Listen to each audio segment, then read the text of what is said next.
திருச்சிக்கு பக்கத்தில் காவேரி நதிக்கரையில் அமைந்துள்ள புகழ்பெற்ற ஒரு சிவத்தலம் தான் திருவாசி திருப்பாச்சிலாச்சிரமம் அப்படிங்கிற பழமையான பெயரை கொண்டது.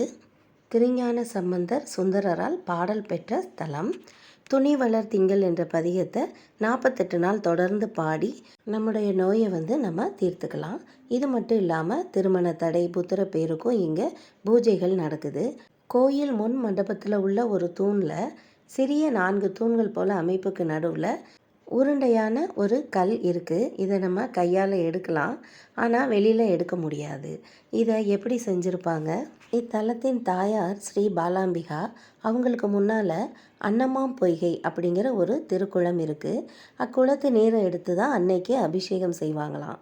அந்த அபிஷேக நீரை நம்முடைய நோய் நீங்கிறதுக்காக நமக்கும் முகத்தில் தெளிக்கிறாங்க. இத்திருத்தலம் 2000 வருடங்கள் பழமையான ஒரு திருத்தலம்.